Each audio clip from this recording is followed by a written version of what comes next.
Welcome back to the Sad Dad Games podcast, where if the games are sad, Dad, we're going to talk about it. We're your hosts, Shan. I'm Eric. I'm Luke. I'm Tucker. And I'm Emerlie.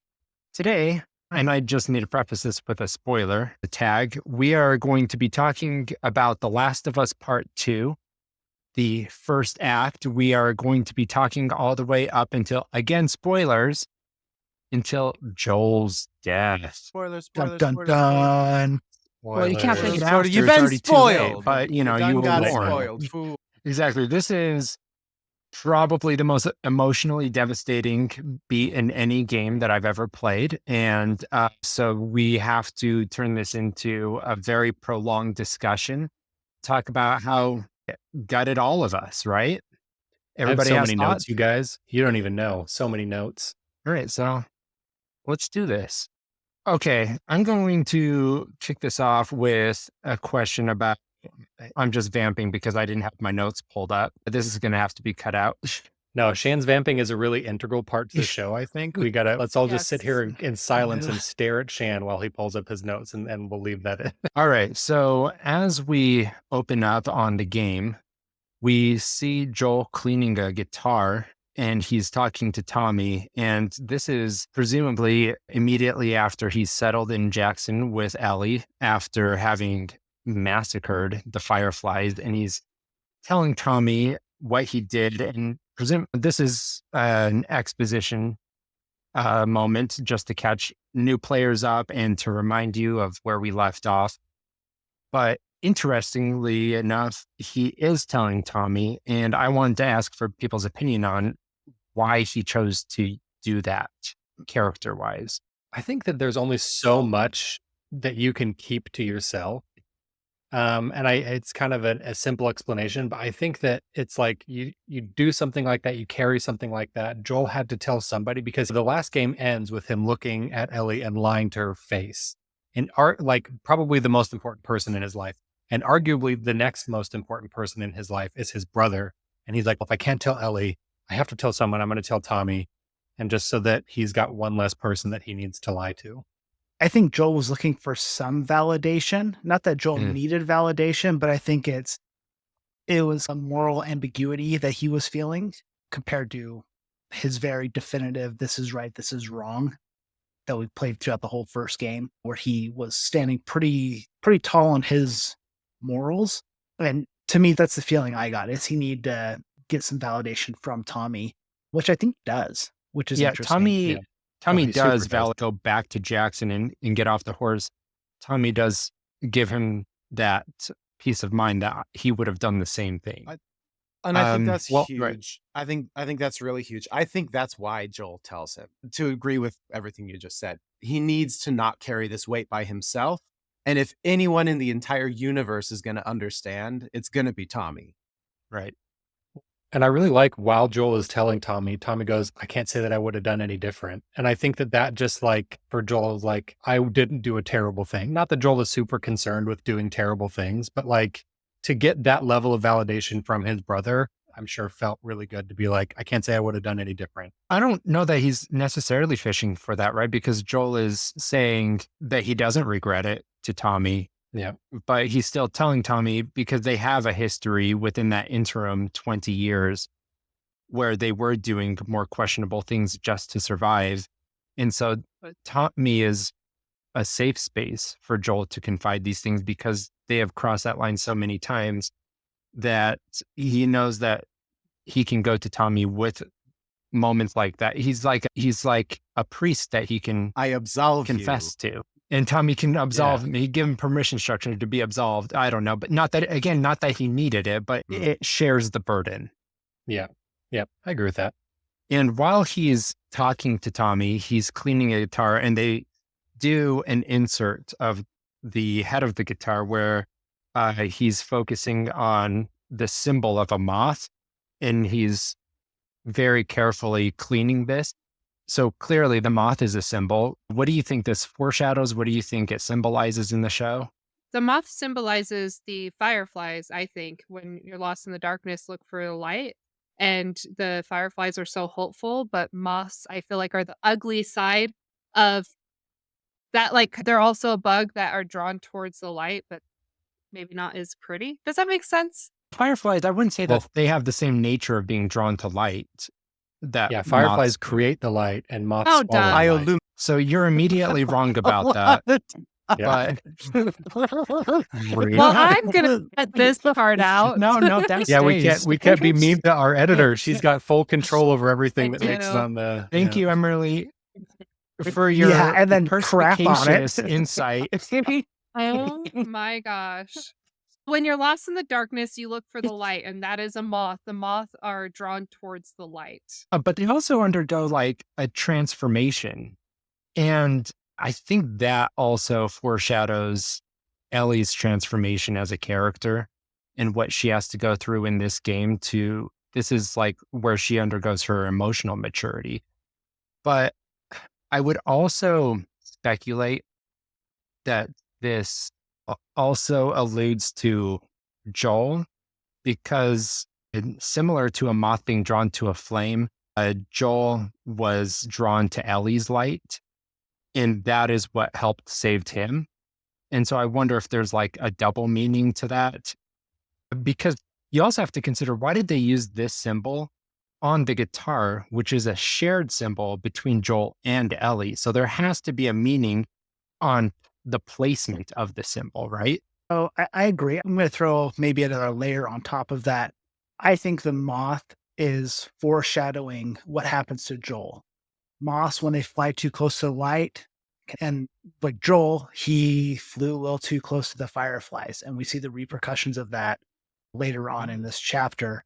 And the shared symbol, I think it is also foreshadowing how this is Joel and Ellie's journey. Joel gets the brunt end pretty quick, but then the rest of the game is all about Ellie seeking revenge. I'm just like, I pulled up again because I'd thought about my thoughts about the moth were really similar to yours. I mean, the moth is a classic symbol of transformation and rebirth. Mm-hmm. But I pulled up this page where it's comparing butterflies and moths, because when I first saw the moth symbol, I didn't immediately think it was a moth. I thought it was a butterfly, because they're two really similar creatures, except one is ostentatiously colorful, the butterfly, while the moth isn't. The moth is more incognito. It's usually more dull in color. It has a number of other differences, but it's a creature of the dark. Creature of the dark. Yeah, exactly. It flies under the radar. It's a creature of the dark that, like Tucker said, when it gets drawn to the light, it gets drawn so powerfully, it can kill itself by being drawn to flame or things that are dangerous because of the light. Or flying into Eric's house, which is a terrible idea. Smush it. Okay. I also have to insert a story here. Tucker, please take it away. So moths have the whole moth as a species has it out for me. Many times in my life where moths should not be present, moths have been present and have attacked me. For example, moths can't attack anything, Tucker. They attack Tucker. They attacked me more than once. In college, I was driving in Logan, Utah, middle of the day. We're talking like 1 p.m, windows down. Moths should not be out. Moths are creatures of the night. All of a sudden, a moth, I wasn't even in shade, flies through the window and attacks me. And freaks me out, and I almost died. Did you make it out okay? He's really underselling how much he's scarring. Yeah. It was definitely a very high-pitched girly scream. And talons. Well, that's why his hand is missing. Yeah, I was allergic to dust, and the moth had all the dust on it, and I had anaphylactic. That's not why. Yeah. Yes. Moths can't hurt you. Moths are small. Moths have it out for me. A horde of moths is constantly after me. This is my new favorite thing. I'm never going to stop making fun of you for being afraid of moths. You realize how I didn't even have to cue it up? I already knew that Tucker was ready with this anecdote. Yep, I was about to share it. He was champing at the bit. All right. Okay, so I was really struck this time through with the ambience and the tone that they set in the opening scene, and really up until they get back until Jackson. And Luke, I wanted to ask you with how they were able to create that tone, because it's primarily with music, and I wanted to see if you had any insight about that. I think one of the things that's so effective about this score, it's all throughout part 1, but right at the beginning of part 2, there's a lot of space for you to digest things in this score, right? So how effective they are at just using the solo guitar by itself, which they use really heavily in part 1, but part 2 begins to flesh out some of the score a little bit. Like, we're adding banjo now. So we get that lonely guitar right off the bat. And I think it's the space between everything, how everything feels like it's filling up a large space and it feels lonely, both harmonically as well as with how busy the playing is. But we also add this banjo in now, which we didn't get really in part 1 at all. So we're already seeing an evolution of this theme, a transformation of this theme. I think it's effective because you're, again, horseback, and horseback is my very favorite thing in this game. We leave the garage and we're on horseback and you're walking around the woods and trotting through snow on your way to Jackson. And I think it's the grandeur of the scale of everything you're seeing just as much as you hearing the crunch of the snow under the hooves of the horse, as well as hearing the interplay between the guitar and the banjo. All of it creates this effect of being in a huge space and being lonely, which I find really interesting. So also what I was struck by is that the sound had a lot of texture to it, like how the sound of like scraping up, being dragged across like you got the guitar. Yeah. What is that? Like, I know what it does to me, like viscerally, but like, why does that affect me so emotionally? The friction of it, right? When you hear recorded music and you can hear the guitar player's fingers or slap down, or you can hear the tautness of the strings because the capo is high on the neck. All of that creates friction and it makes it more human. It's like, so I was recently writing a score for the Glass Menagerie, and there's this instrument called a glass harmonium, which is a bunch of spinning glass bowls. And it creates this synth effect, like you're listening to Star Trek, a theremin, which is it kind of creates that synthy sound. But the difference is you get the friction of the fingers against the bowl as it spins.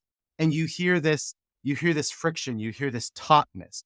And there's something about that like reaches into you when fingers are on strings, when you hear that sliding and that scraping. It's like it's a struggle. But there's something so human about it that like you said, Shan, I find really evocative as well.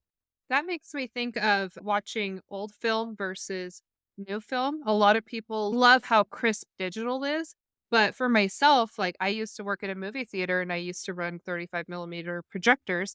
And there's something so raw about it of listening to the old audio. That's something that's very nostalgic and just it you feel it inside of you. There definitely is a difference there. So I prefer that. And then there's photographers who prefer old film versus it's less new sanitary in a way, right? Like the digital world, while it's made everything much easier and much more efficient, it does clean up the rough edges of some things. Audio, visual, it makes everything seem so, what's the word? Like a hospital is like, yeah, almost inauthentic, almost sterile in a way. Whereas when you hear the guitar player's fingers crunching up and down and sliding against the strings, there's a friction and a tension that I'm glad they didn't just hide under a virtual instrument or just hide and fix in post. They let you hear and feel the tension of playing the instrument.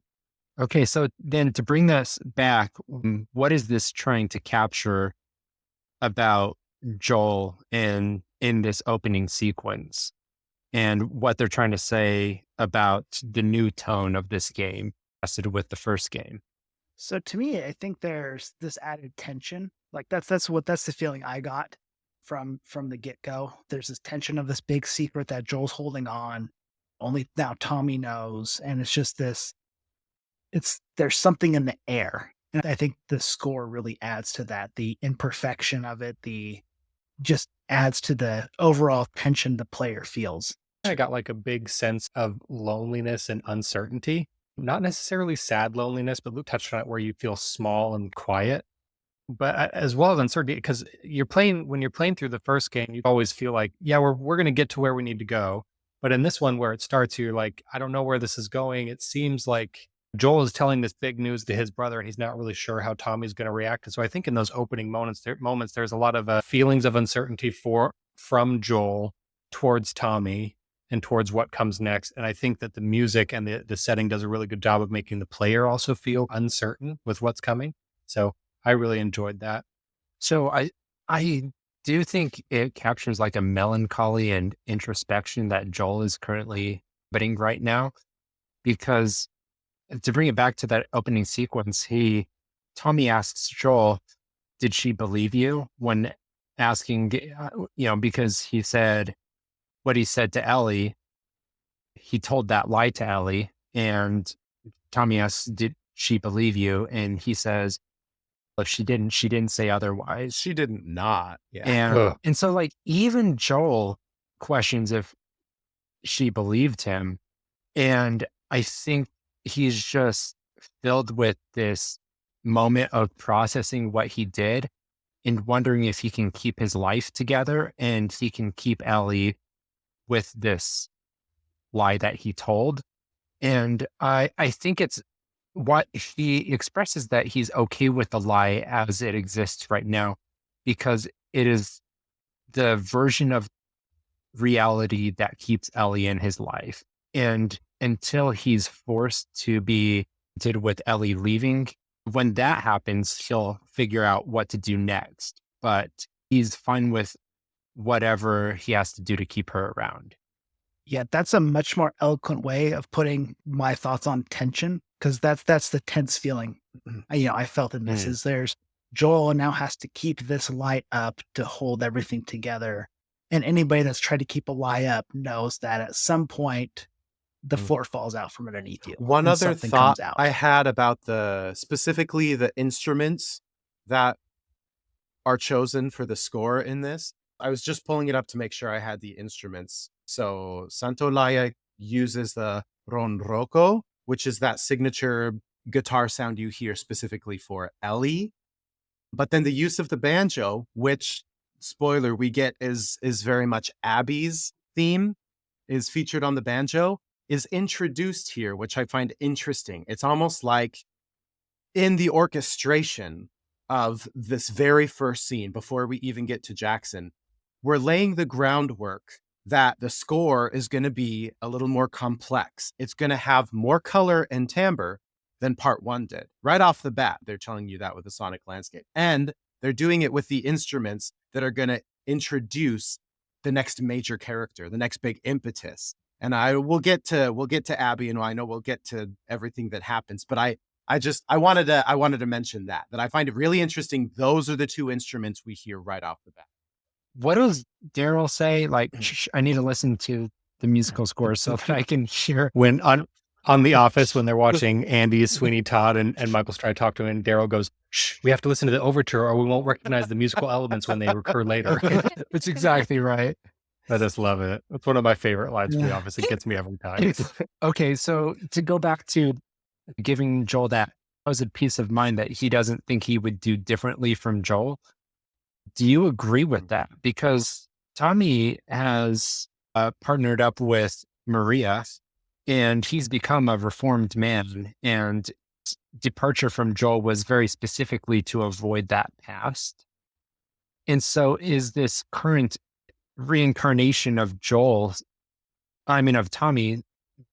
a version of Tommy that would still do this? What do you think? I have some thoughts on this, and I'm going to relay our own experience. At the end of part one, we all talked about how we would probably do the same thing and save Ellie and kill all the fireflies.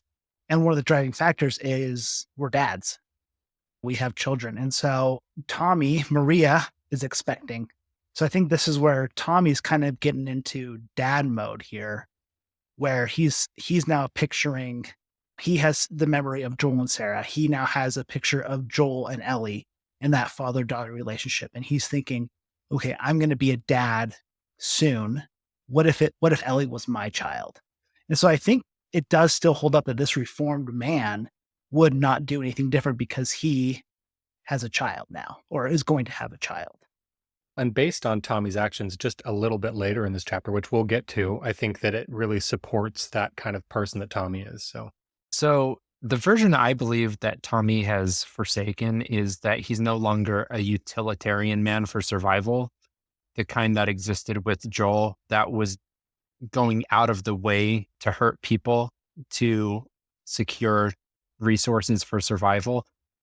But he's still an idealist, which is why he is considered a joiner by Joel's terminology in the show. I don't know if they use that terminology in the game.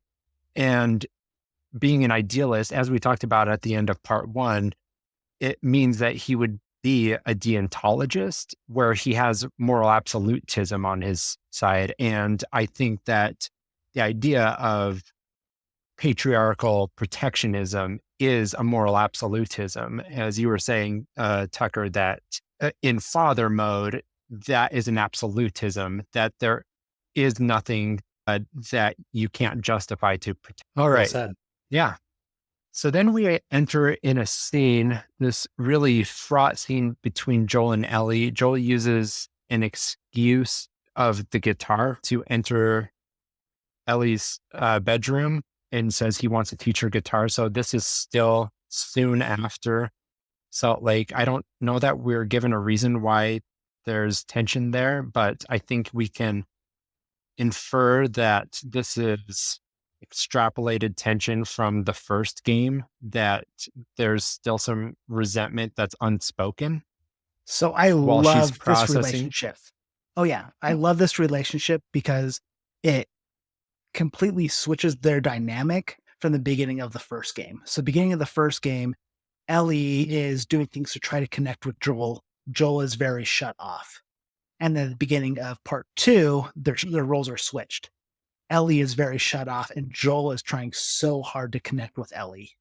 And this started in earnest in part 1, right after the David scene, right? I also love how Ellie still has the wrap on her arm at the beginning of this. So it's not just that this was a recent emotional scar or a traumatic scar.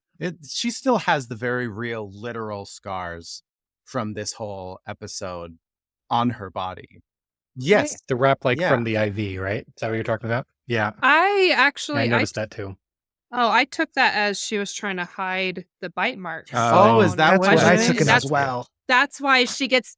Yeah, that's why she gets the tattoos. That is why she gets the tattoo. I was like, I thought the same thing Luke did. I was like, wow, she's still got the wrap on from the hospital, she but still has dressing on her. Yeah, so she gets the bite mark. Luke and I are the dum-dums, yeah. And then you immediately recovered from your earlier blunder. Yes. There you go. I was able to correct someone else. So she has chemical burns, and Dina points it out. And I took that as she tried to cover it and tried to make it so that no one would question these bite marks that had healed. So she tried to cover it with the burns and then maybe eventually tried to do the tattoo, which you can see the progress of the tattoo as she grows up. That, or she tried to play off the teeth as chemical burns. I wasn't sure if she actually burned her arm or I think she actually burned it. Yeah, I agree. I think that's the impression I got as well. When she's talking to Dina later on in this chapter about it, and she, I guess, tries to be truthful with Dina, but Dina doesn't believe her. Seems like the chemical burns were her. I took it as her really trying to cover it up so she could not have to. Where wear are all the this plastic wrap all the surgeons time. at? We need some plastic surgeons in this world. Joel shot them all. Yeah, Joel shot them all. They were in that hospital. That was Abby's dad. He was the only plastic shot surgeon. Jen went through. He shot all of the plastic surgeons right in the crotch. I did have one more thing that I really enjoyed about this scene is I like Joel coming in. It had very much the vibe of like a dad just trying to talk to his teenage daughter, and his teenage daughter being like, I don't want to right now, Dad. But us as the audience understanding what Joel and Ellie have been through, I thought that it was an interesting framing device. It was like something framed as like an everyday conversation between a dad and his teenage daughter, but it carries so much more weight and so much more importance because the audience understands what it's really about. So it seems like something simple and innocuous, but it's really a weighty and difficult moment for both of them. That moment, I feel like, determines a lot of who they are to each other moving forward after that. So Ellie was just robbed of meaning in part 1. And that's really her primary drive in this entire game, her character motivation. It's supplanted as later by vengeance, and how that starts to rob her of, greater fulfillment, and diverts her fulfillment. But she's robbed of fulfillment, so she just feels empty. And Joel, I just really want to reiterate that moment in Salt Lake where they encountered the giraffes. That was Joel's promise that she still has a future and she can still be a kid and she still has potential. And he has to be a dad and help her find it. And so him coming into this scene, I'm going to give you this guitar and I'm going to teach you music. He is doing the response part of the call, right? He now has to put in the work to get her to the other side, to give her new meaning.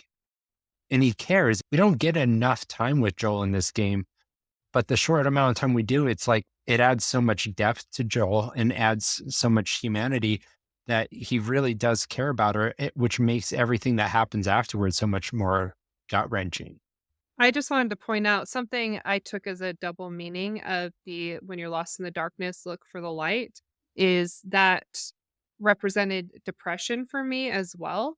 Where when you're lost in the darkness of depression, you have to look for the good, which they talk about on the game and in the show when Joel says you need to look for something to live for.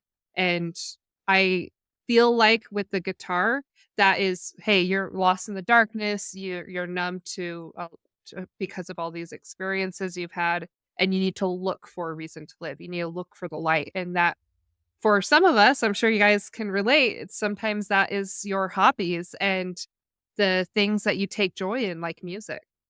When you are a kid and you lose your drive or your motivation, you might not have something to replace it with. And it can just be a void. And Joel knows that there's something on the other side, right? Like every adult knows that something eventually comes along and fills it, but he has to get her there. That's his job as a father. But then we jump forward 4 years and their relationship is even more fraught. And how did everybody feel about that the first time that they played this game? For us that are fathers or just were invested in this story emotionally, were you feel like as the protagonist, as Joel, that it's like, oh, I'm doing everything for this kid and it's just pushing her farther away. How did you feel the first time that you played that story or that you were, that Ellie was just getting pushed farther away? I haven't quite gotten to that point with my kids yet. They're still little, so they still adore you. I mean, not all the time, but they haven't started to actively push me away yet. So I have a pretty healthy relationship with my dad, but I'm feeling like I have daddy issues, and I don't know. But you've pushed at some point, right? Like, did it make you feel like shameful for going through that phase in your own life? Yeah, I guess I could see that. It's like we have a great dad and he's amazing and he works hard and he does so much for us, but sometimes it's hard to always have a great relationship with him. And our dad's more happy now, but he wasn't always happy growing up. But yeah, I don't know, it's hard.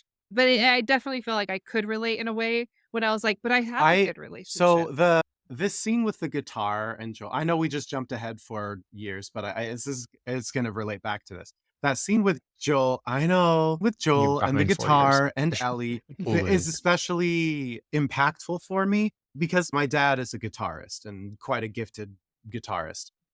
And yeah, he was in a band, right? And we played Eagles, right? He wrote Hotel California. He opened for the Eagles several times. And we played family band stuff. My brothers and my dad and I, we'd play Taking Care of Business and China Grove and all manner of stuff. That's how Luke became student body president, is he played Taking Care of Business. And it's just, I know, right? That's all you need to know to be cool. It's just 4 chords on the guitar. But the electorate didn't know that, and so they just elected him. These lemmings will believe anything. My constituency. That's how democracy works. Just play the guitar, and people will think you're cool. But that scene with the guitar is really cool because when I was a kid, all of us had to learn to play the piano in my household. Like my dad wanted to teach all the kids to play the guitar, but my mom said, no, they're all going to learn to read sheet music and play the piano first, then they can learn to play the guitar.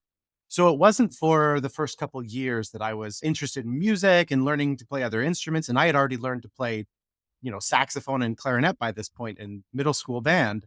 But no, brag. The whole point of it was the guitar came later, and it came as a way for my dad and I to be able to reconnect in a period in our life when, not that either of us, I wasn't really rebelling against family, but at a time in my life when we weren't particularly close, where we didn't get to spend a lot of time with each other. And so the guitar became that peace offering, that way for us to reconnect on another level when it felt like maybe some other avenues weren't open to us, whether because of time or distance or decisions or depression or whatever. The guitar became that symbol of connection for us. For similar reasons, you learned the accordion with your mom, right? But my dad didn't want my mom to pull out the accordion. He thought it was Satan's instrument. He hated the accordion. Your family sounds like they should start a polka We band. absolutely should. I'm mad that you haven't already. Yeah. Your garage band is also, an eclectic. shout out to the little interface where you choose what chords that Joel plays on the guitar to play Pearl Jam's song, because those are actually the right chords to play the song. I can't tell you how many times I see video games try to do that interface and do it so badly. Guitar Hero, eat your heart out. Joel did it right. That's why they got the hospital wrong in the first game. It's because they had too many developer resources on getting the right chords. They had to make sure you put the right chord symbols up there. Okay, so before we move on, speaking specifically about Joel whipping out the guitar and showing off his talent, how does this work, right? Because Joel both can't sing, but also sings perfectly. He wanted to be a singer. Why do we give so much allowance to somebody when they know how to sing with emotion like that? If I can quote Stephen Sondheim, and I will, when they were casting the original production of Gypsy, for which Stephen Sondheim wrote the lyrics, they were trying to find someone to play Herbie. Herbie is not a singing role. It's usually acted by someone who doesn't have singing chops, really. And they had pulled in this guy, and he said, I can't sing this role. Why are you asking me to sing this song? I'm going to butcher this beautiful music. I'm going to butcher these lyrics. Why don't you just get someone else who can sing to come play this role? And Stephen Sondheim said, you're in here because you're someone I believe. I believe in you, and I believe in you as this human. And so for him, it wasn't important that it sounded beautiful. It was important that there was a medium, that there was a voice, that there was a human in there that he believed. And I think that's something that Joel does so effectively in this moment. In fact, I think it would be ruined. It would turn into like a musical production number if Joel had this big fancy tenor rock voice. I think it's perfect because nothing about it is outside of like who Joel is as a person. It's just so real. It's so authentic. It's warm. It's almost like it's just beyond him speaking these words. It's just beyond him just like reading poetry. This is the height of the humanity he can express. And I love that he does it in such a Joel way. I don't want him to sing it or perform it any differently than he does. I think it's perfect.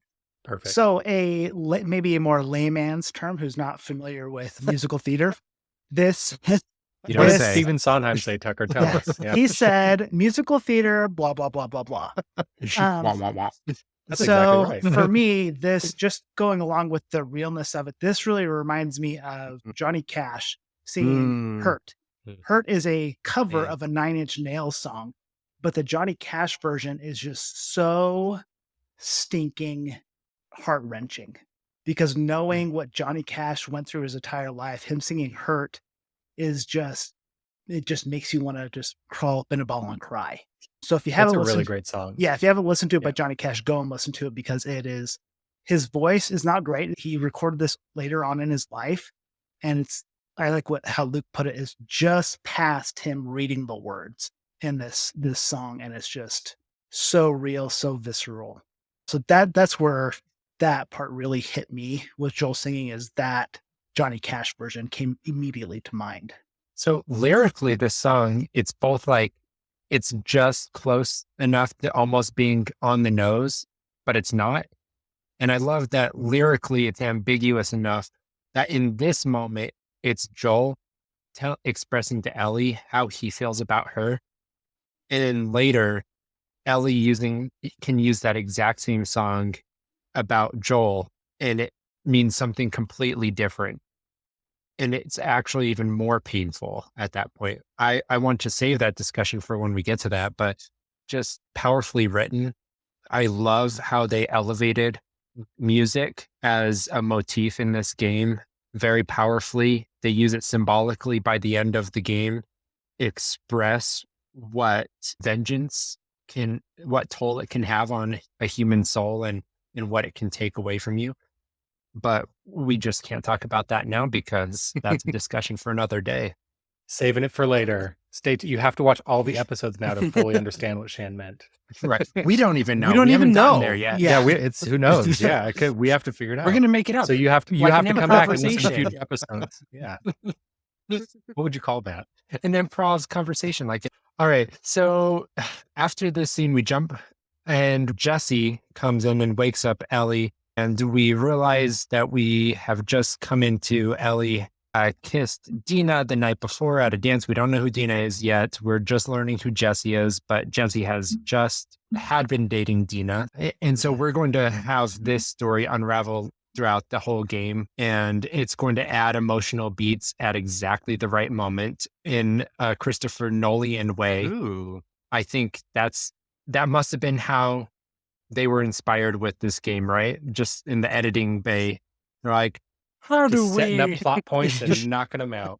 How do you make this as narratively confusing as possible, but catch Christopher Nolan's attention?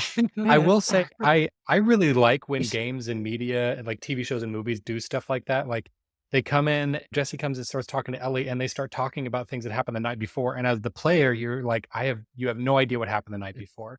And I think it lends a certain level of realism to it. I think a TV show that does this really well is The Office, where it's just like you'll come into a day in the life of The Office and they're just doing what they would do. And you don't always have context for everything that they're doing, because if that was real life, then of course you wouldn't. And this part of the game, I got struck with that as well. They start talking about characters and you start walking through Jackson and interacting with people and overhearing stuff that doesn't always make complete sense, because of course it wouldn't. You don't need to be spoon-fed everything as the player. If you want it to feel real, then you're not going to be dropped in the middle of the situation and immediately understand everything that's going on. And it's not confusing or disorienting, but there's little details that you're like, okay, I'll probably figure that out later, which is how it would be in real life. I think it's really great storytelling and even better writing. And it adds enough intrigue that it's like, there's never a beat of this game where I felt like, other than by the constraints of time, that I could put down the controller, because I always wanted to know more about these characters and to push the story along, because they added enough intrigue to the story that I had to unravel. It's kind of like Lost. Yes. But yeah, where it's just like, Lost, I just rewatched it, so this is fresh on my mind. But yeah, you get to the island and there's crazy stuff happening and you just want to find out what's going on, what else is going to happen. We're still trying to find out. Yeah, They still didn't trying to find explain out. everything. Yeah. I think it's No, okay I to thought not that know show all the ended in a answers. completely satisfying way. Is that not right? Oh, I thought it did too. Luke shaking his head no. No, there's a lot of Luke, loose How ends dare that you? they don't tie How up. dare you? That's gonna- always the argument I hear from people who love Lost. Oh, you just didn't understand it. Your brain is just too small. First of Probably all, too highbrow for you. That show should was try thinking, destroyed Luke. by the writer's strike, but it is not. It's not bad. bad. It I didn't just say got it was sloppy. bad. I just said it left a lot of crap unsaid. Luke and hates a lot of Lost. loose ends. Did you think that they were dead the whole time? Because that's why a lot of Because it people was hated it, actually because the they Sixth misunderstood the Sense. ending. The whole time. All I'm Nothing getting had from this meaning. conversation is that Luke hates Crushed the it, show yep. Lost. He thinks it's Summary. bad. But That's it all is I'm a getting from really this. Canceled. J.J. Abrams, if you're hearing this, never he hire hates Luke. Lost. He hates Yeah. good writing. Luke has bad opinions. Speaking of really bad opinions and good writing, I think it's a really effective segue. device not telling you what happened the night before. Because like you said, Shan, I think part of the reason you can't put the controller down, you have to keep moving through the story, is right when they drop you in 4 years time jump, there's enough loose ends you have to tie up and things that you care about because you're already emotionally invested in Ellie, that you need to find out what happened last night and why there's tension between her and why there's tension between her and the bigot dude that you haven't met yet. Like and Dina and Jesse. There's too many unanswered questions, which makes it feel less like a tutorial in the game, where typically this would be the tutorial, you learning the game mechanics, how to walk around, because it's all narrative driven. So it doesn't feel like a tutorial because there are actual narrative questions you care about the answer to solve here. I think that's really good storytelling. So when you're watching a lot of movies, a lot of times, especially when you're watching a movie where you're dumped into this new world that is not like our world, there's always an exposition dump character, and they're always the one giving all the context. And you have the person who is new to this world, and you have that one person that is their companion. Like Harry and Potter. They're just, yeah, exactly. But like, there's always like a character, sometimes obnoxiously, just exposition dump, just vomiting the words out and just giving you too much context. And it actually, like Hermione. once you, yeah, well, Hermione's still new to it as well. Shan only has Harry Potter based examples. It really stands out when they play Quidditch. There's that one announcer that just announces to the whole audience the rules of Quidditch for no other reason than exposition. Yeah. For all of you people who regularly attend this school, here are the rules. Yeah, And like, it is It's of every basketball game. They sing the national anthem and then they explain the rules. for the No, but- muggles out there, let's explain everything. But to Emerlie's point, Harry Potter is a massive exposition tool. He is there to be a sponge for all of the exposition, and Ron acts as an exposition for Hermione acts as an exposition tool for like the Muggle crossover stuff, and Ron is there for the wizard stuff. Like they both serve that purpose, but he is the complete ignorant dummy that you're supposed to be there for, so that he can constantly be absorbing all that exposition all the time. All right, nerds, get him. He called Harry Potter an ignorant dummy. He only uses Expelliarmus. He didn't learn anything. That's Shan's hot take. It's true. He only uses that. But Yeah. when you watch these movies where you're in a new world, they always have this character. And sometimes, especially when you realize, oh, there's always that kind of character, it's annoying. It's obnoxious how much they just vomit all this information. Logorrhea. And Sorry, I keep interrupting you. That's a word. There's Shan's Logorrhea, fancy words Chiron, for the diarrhea of the mouth. That's the definition. Yep. Yeah, we learned okay. this in Jackson's class. That's a real word. Oh, that's a real thing. Okay. Thank I you. don't just Because make if I things out. A visceral and gross word. There's got to be a better thing we can Also call describe that. Shan. Logorrhea. so Nope, it's perfectly. Logorrhea. Yeah. Thank you for defining that, because Googling it, I wouldn't know how to spell it. But yeah, so when you realize that there's always that character, it starts to get obnoxious. And some movies do it well, and some movies really don't. Like, it gets so annoying when you have that person.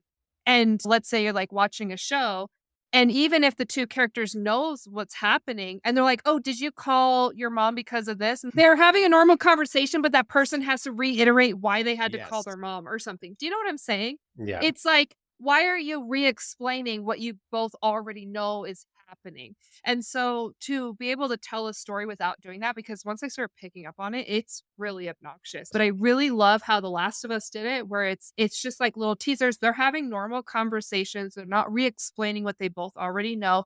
And you're just picking up and you're like, what's happening here? I don't understand. And you won't get those answers, you don't realize, until much later. And so it does drag you along in a very organic way versus these exposition dumps that are just like, let's just catch you up on all these years, and now let's move on with the story in a linear fashion. Yeah, and I want to really get into that as we continue.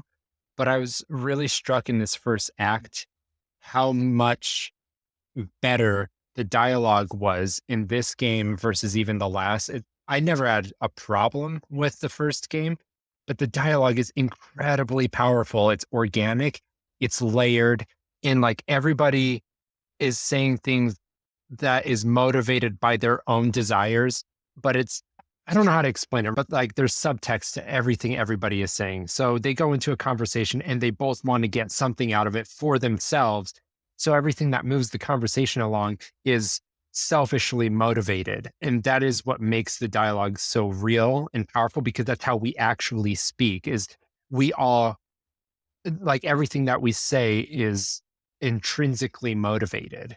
And I think it's the dialogue from like the person who's writing it. It seems like the dialogue is less of like, what do we want the character to say here? And more of what would the character say here? Right. And this is why I know I could never write a book or a movie, is because I would just put my own voice into everything. People walk I'm around sure this is saying how Logorrhea all most the time authors in get. Shan's screenplay. Yeah, exactly. Logorrhea, the book by Shan. Yeah. Every single person would be bloviating all over. No, but yeah, everybody would just be like over intellectualizing every conversation. They would all be using like these empty words that have no meaning and add no value, but they think that they are. I just like everybody would think they're the smartest person in the room, but they're complete idiots. Like it would be an expression of who I am, but I wouldn't. What you just described was Gilmore Girls, right? Where yeah, there you go. I like Gilmore Girls too. Hey, I like Gilmore Everyone Girls. in Gilmore Girls has the perfect witty retort for absolutely everything. All of them understand everyone's pop culture references all the time, and all of them use smart words, even the uneducated characters. Like every person in Gilmore Girls is a super genius with super witty remarks all the time, and it's super unrealistic. So my wife Liz is a huge fan of Gilmore Girls, and she was telling me something about where when making a normal script, it usually has like this many pages per minute, and Gilmore Girls has like 6 instead of what would normally be 1 or something like that. It's like 6 times more dialogue than most shows because people just talk so smart. fast. It's like Hamilton. Jeez. Yeah. It's just like Hamilton. Gilmore Girls is just like Hamilton. Like all of the indistinguishable.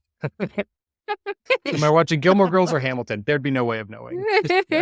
Yeah, that's right. Lin-Manuel Miranda cannot write other people's voices. He is a terrible writer. We know this now. It's Luke said it. I want the musical community to know. Stop. Straight out of Luke's mouth. I said. How dare you? That was a very attack heavy Moana implication, like Luke. I want you to dub this over Luke's moving mouth. Lin-Manuel Miranda is a hack. Lin-Manuel Miranda. How dare you? How dare Put that you? over my Take mouth. that out of your dirty mouth. Lin-Manuel Miranda wrote the music from Moana, and as such is my personal hero. If you couldn't tell, we all have children, and one of us is in musical theater. So I'm sorry, I talk about that's where we're getting all the Hamilton Disney and and music Sondheim references in from. the same Last of Us episode. I'm sorry. It brings good, me back to man. college. I'm here for it. None of us asked for it, but we're here for it. Okay, so trying to move on, as we are walking with Dina through Jackson, we are getting a lot of exposition. We are setting the groundwork for where we are in 4 years in the future. And we also get to use this opportunity to get some light gameplay tutorials. We get to have the snowball fight. So we get to learn how to throw things at little children's faces. Yeah. Love the snowball fight. I love it for so many reasons. Are we going to talk about the snowball? I'm going to talk about the snowball fight right now. Because you like violence against children. Yeah, Luke is going to talk about the snowball fight, whether we like it or not. Yeah, he keeps replaying the scene. He finishes it. He's like, is the "Let's snowball hurt more fight." children. Absolutely. Like, so I had this experience. I was in New York and I was seeing Broadway shows because I get to go to New York once a year and I Broadway binge as many shows as I can. See how I worked Broadway in again? Brag. And I was It was uncomfortable. And sure enough, Not very some organic. like hooligan street youth Reaching. throws a snowball at me that's got like ice in the center. It straight up like gave me a bruise on my shoulder.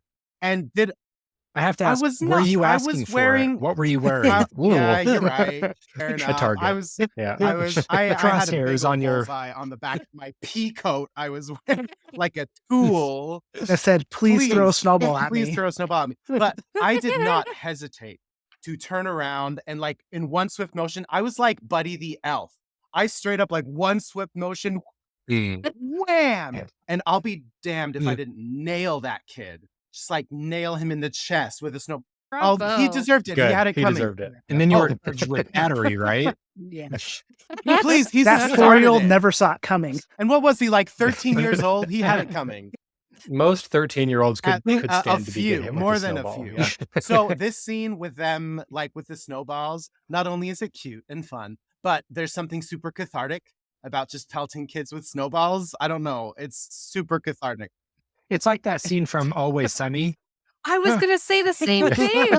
I love that scene so much because they actually get into like a physical altercation with these children. Yeah. They start throwing them up against cars and stuff. Yeah. What was even the reason? Was it because they stole their bike? Because they stole the bike. Yeah. Yeah. And so they get into fisticuffs and start like throwing their kids against windshields and it gets incredibly violent very fast. That's what I love about Sunny, because in Sunny they do all of these very illegal things and then Nobody's just moves going on. to jail. Okay. There's no consequences. It's because they're in Philadelphia. And it's always sunny there. That's normal. It's always sunny. That's the whole point. But that's the right way. That's normal. That's pretty low key compared to like when they lose the Super Bowl or win the Super Bowl. You just tear stuff to the ground, just burn it down. Yep. And then they That's put in like normal. actual B-roll footage of Philadelphia after the Super Bowl, which was far more violent than that scene with But children. this is the right way to do your exposition. Let us throw snowballs at children. Teach me the game mechanics with snowballs and children, where I win and I dominate. That's how you teach me the game mechanics. Yeah. And I will immediately understand how to grasp that experience onto my next Yeah, with it's an clickers. effective way of teaching me the game mechanics. Also, Did anybody else just chase the one kid around the entire time and just pelt the same kid? That's what I did. It's so much easier. It's so much easier. It's so satisfying. How did I not do that? I need to play this section again. Yeah. Of course. That's what Tucker and Shan did. They're just going to play for the 20th Their time. efficiency lights went on So in their what? head, and they're just like, I'm just going to get this one kid. They take so much time to like, their AI goes through so much time to like find cover again, get another snowball. And you're like, why don't I just keep grabbing and throwing because they're not kids. finding cover fast enough. So it's really metagaming. Right before the snowball fight, I had one other thought. So right before you get to the snowball fight, you go to the bar where Maria makes Seth apologize to Ellie because apparently last night when everyone was drunk at this raver where Dina and Ellie kissed, Seth said something super ignorant and bigoty because Ellie keeps calling him a bigot and all the conversations leading up to there. And he apologizes and gives her a steak sandwich. And Ellie immediately gives her steak sandwich to Jessie. And Jessie says, "Are you sure? What is this?" And she says, "A bigot sandwich." And I don't know, there's something so much I love about that scene for a couple of reasons. Have you ever received a bigot sandwich? There it is. What did you do with it? definitely Did you eat it or give it like, away? I understood where Ellie was coming from. Yeah, it's a free sandwich. It was a steak sandwich too. It's like he didn't give her a free bigoted tofu sandwich. Like he gave her a steak sandwich. I'm gonna eat that. Yeah. And Yeah, meat's more totally. rare in these. You know, although I disagree with. Okay. Do we get to learn more about your bigot sandwich? It was on Italian herbs and cheese because it was at a Subway. Is it a bigot sandwich that you ordered and paid for? It's on the menu actually. I would like a 6-inch bigot sandwich, toasted please, on Italian herbs and cheese bread. And it comes 4 inches long. And they always short you on all of the toppings. The bread is too short. It's like George. It's shrinkage. Basically, I feel like every sandwich at Subway is a bigot sandwich now, but there you go. There goes the brand. There goes Subway sponsoring us. Subway has saved so many shows in our lifetime, but they will not save us. Let's see, it saved Chuck and it saved Community for a long while. Also, shout out to John Oliver's episode about Subway. Absolutely a must watch. John Oliver's episode about Subway because he will help.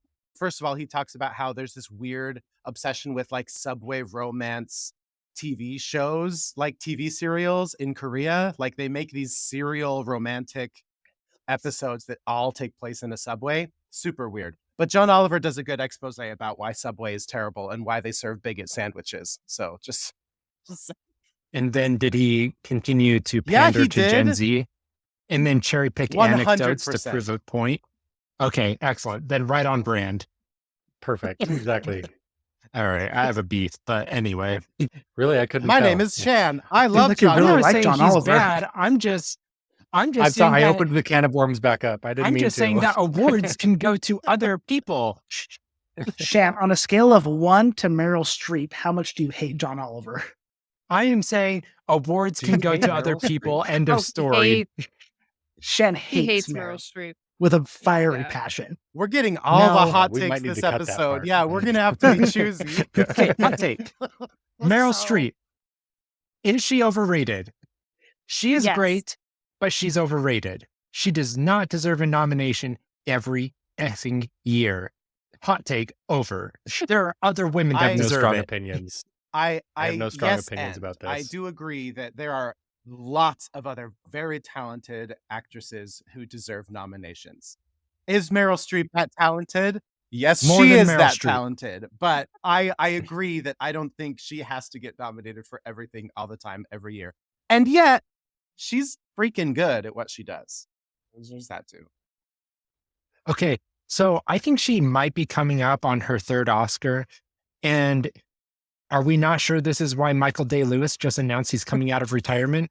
I think he's coming for number 4. And nobody will ever touch 4. Not even Meryl Streep. And he knows that. You come out of retirement once every 7 to 8 years, do one great movie, pull your Oscar, and go home. This is what Michael Day-Lewis brings to the table. He is incredible. Daniel Day-Lewis? Daniel You Day-Lewis. did. Did I say Michael Day-Lewis? How said embarrassing for you. I knew Shan. what you were. Wow. He's a chameleon. He could be Michael Day-Lewis one He could day. be He could Michael. be Daniel You don't Day-Lewis know. another. He's Abraham Lincoln. That's all I know. A really good point. He is method acting as Michael Day-Lewis. That's what I was referring Of course you to. were. It's a really good point. You're right. And I Meryl hadn't Streep considered is that. overrated. Gotcha. Moving on. I'm also reminded of, this is almost completely irrelevant, but like methadone You acting better tell us all about it then. in Arrested Development. Because I was thinking of method acting, and then Tobias goes into methadone acting because he thinks it's method 1 acting. It's an acting clinic. Like a but- methadone recovery clinic. Yeah. Right, exactly. It's fantastic writing, even though it was like in their season 4 or 5 in the lesser seasons. It's still fantastic idea. All right. We had a snowball fight and we had a big where are we sandwich. even at?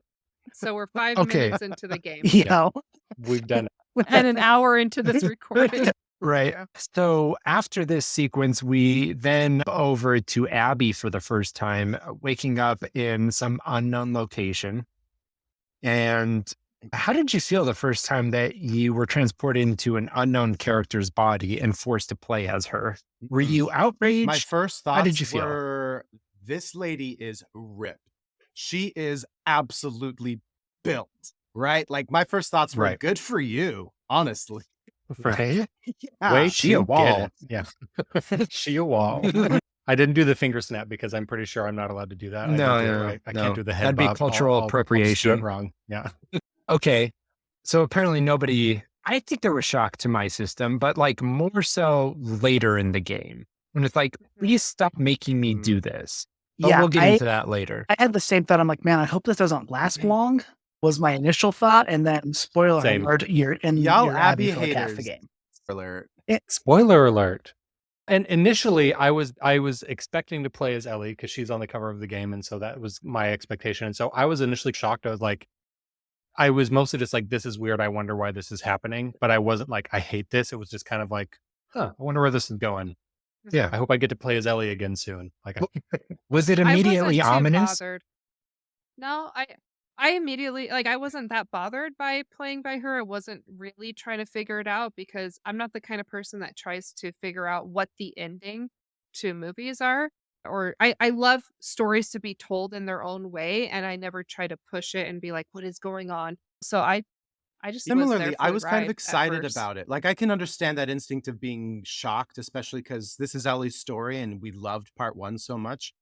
But I was excited. I was interested because I was ready to like let a new experience wash over me. Let's see where. And I think at first her subtitle, Yeah. because I always have the dialogue subtitles turned on, she's just identified as woman.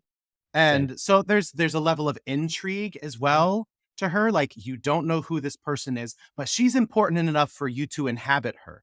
And up till now in the series, you've only played as Joel and briefly as Sarah at the very, very beginning of the game, and now Ellie. So this is a very rare thing for you, player, to take control of someone. So it immediately left me with a lot of questions, a lot of intrigue. I wanted to know who this person was because she had to be pretty freaking important for them to allow us to play as her. So I don't know. I was excited. Yeah, I was fascinated by the dialogue this time through, how much they were, again, organically able to lay the groundwork for the dynamic between Abby and Owen, allude to what you would then understand to be the tension of a broken relationship and him being with Mel and her not being okay with that and the headspace that that puts her in.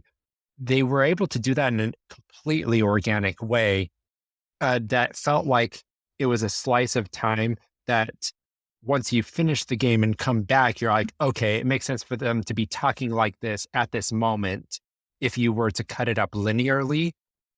But if you're watching it non-linearly, you're getting enough context for it to essentially be exposition for these characters, or just with just enough intrigue to keep going because you want to know who she is. Mm-hmm.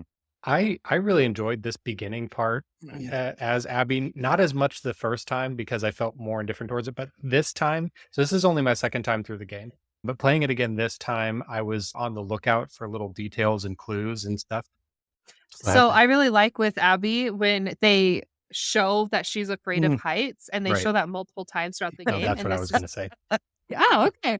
Perfect. So you're like going through this mountaintop, and anytime that she gets close to the edge, you can see, I don't even know how to explain what's happening with the camera view, but they have a really cool way of showing that she's afraid of those heights. And then let's just like the view when you're out on top of the mountain and when you look at Jackson below, it's so beautiful. I mean, my niece was watching me play and she made me stop because she wanted to take pictures of this view. And I'm like, no, I didn't want to keep playing the game. Like, this isn't a real setting, but it was just so beautiful. I think I think what you're referring to, I don't recall if this is the method that they use, rack focus. So who is it? That director, famous director who did like Rear Window and Jonathan stuff. Rack. No, not him. No. He did Martin Pixar. Scorsese. No, I'm thinking of the guy who did like Rear Window and Alfred with Jimmy Hitchcock? Stewart and stuff. But what? And Alfred Hitchcock. Yeah. Hitchcock? So there was a movie, Vertigo. Oh. That's what it is, where he was able to demonstrate the illusion of fear of heights by doing a rack focus. And it was by like pulling a camera backwards while zooming in. And so it gave this distortion of the lens that looked like the depth was increasing and increased the field of view. I'm probably describing this with all the wrong terminology, and so I'm going to get ripped for it online. Anyway, essentially, it's been a trope in movies and television and now games to be able to demonstrate a fear of height. It's very effective. All right. I also, while we're talking about, so Emerlie mentioned looking out over Jackson. So Owen comes in and gets Abby, and they go on then this little walk to Owen's got something that he needs to show her.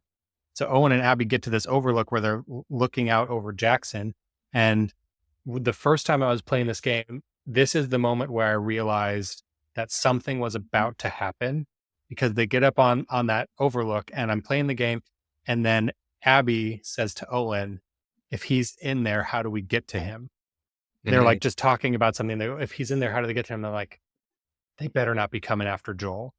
And like the first time playing the game, that was such a smart line. That one little line made me immediately nervous for Joel's safety, because I was like, if they're coming to Jackson, who else? And they say, if he's in there, who else could they be looking for? Has anyone else like done as much? Like, obviously they're looking for Joel. And so it immediately put me at ease, waiting for the shoe to drop basically. And so it created, and it's something that could pretty easily wash over you if you're not paying attention or if you don't pick up on that. But it put me in a really tense situation for like the rest of this introduction chapter. Yeah, it's like, how do we throw this woman off a cliff, or how do I get out of her body so I can come after her? So I thought this is not going to end well for Abby, because anytime anybody comes after Joel, it does not end well for them, which causes so much more shock to the system when we get there. You also feel betrayed because, like I was mentioning, you play as such few people in this game. And the fact that you just were Abby made me feel so dirty all of a sudden. The moment I figured out she was coming for Joel, I was like, oh, and I've just been playing as this person. because you have such an affinity for Joel. Yeah. It's again, I think it's a really good storytelling device because they put you in the brain of someone and you begin to sympathize and empathize with them. And then they pull the rug out from under you and they make all of those feelings complex. And it's really, really effective. In psychology, this is referred to as cognitive dissonance, where it's like the idea of asking someone who dislikes you a favor, and that friction of doing something that you would do for someone you like, but you're doing it for someone you dislike. That's a cognitive dissonance. There's a friction there. And that is supposed to trick you into liking the person a little bit more, right? And that is something that they're able to do very effectively in a game that I can't say that I've seen any other game do like this. And that's why it was such a powerful mechanic that they used. They force you to be Abby, and that forced you to do things that you didn't want to do. And it forced you to have a perspective that you wouldn't have had. And it made you compassionate by the end, but we're going to have to take that journey with her against our own will until we find it. Just with that, I may be jumping ahead here.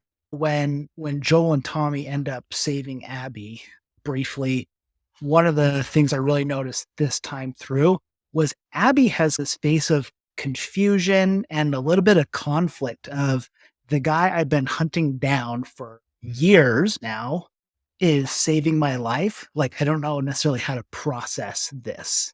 So I just love that. I don't know if it's just the remake. I don't remember it with the original game, but the remake, those micro expressions of that confusion and struggle within her are really present. And I just love it. Yeah.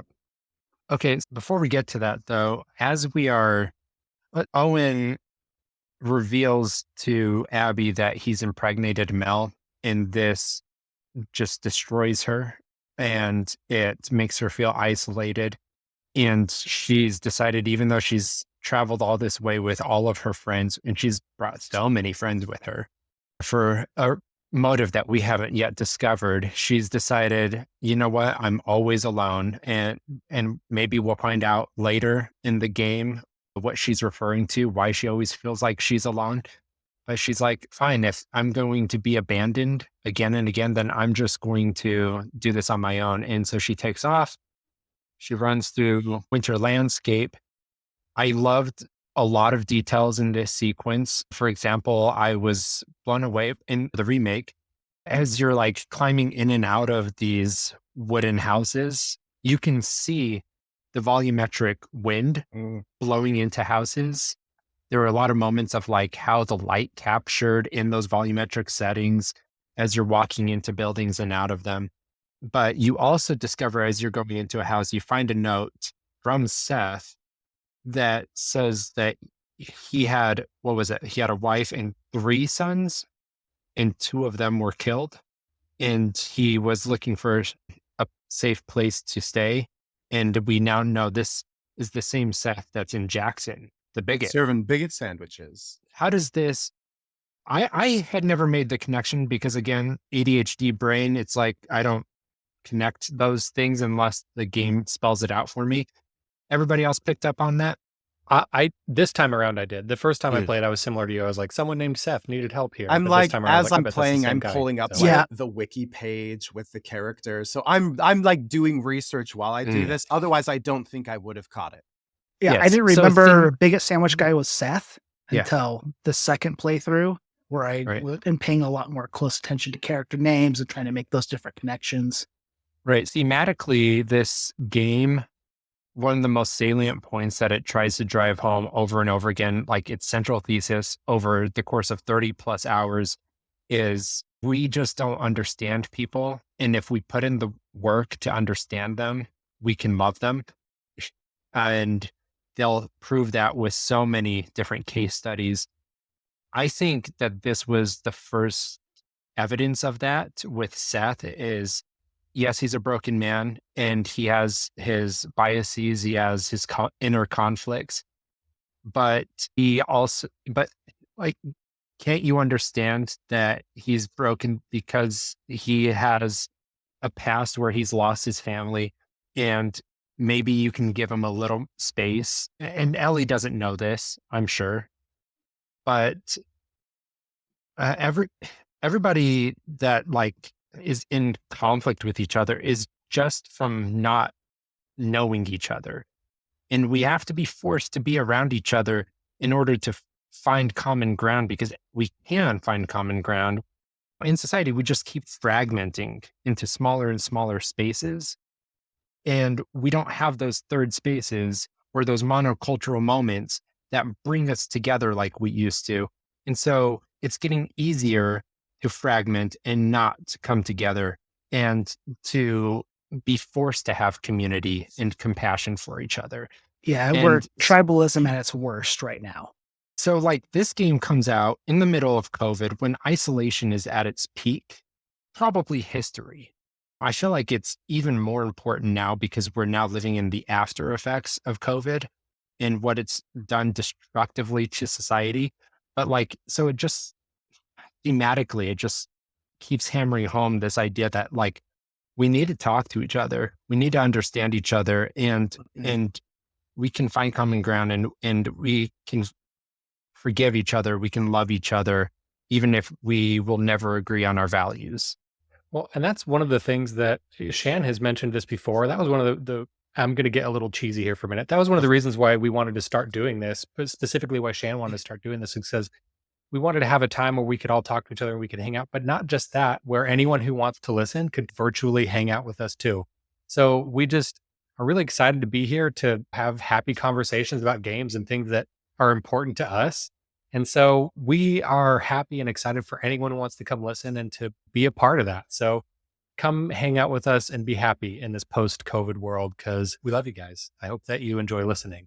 So that was a very shameless plug for us, but I do enjoy doing this, and I hope that you guys enjoy listening. Right. That was very beautiful. So years ago, Shan told me that he watches all these TV shows and he uses them as a device to talk to people and get them to like him and be able to relate to them. So like, I've seen him do it with my family member, my mother-in-law, where he brought up a TV show that she has also watched just so that he can find something to relate to her with. And I feel like that's what Shan's doing here too with the podcast. Like, let's get everyone to like Shan. 101 out of 100 times, if I ask you what your favorite show, movie, or game is, it's because I know that I have to repair the relationship.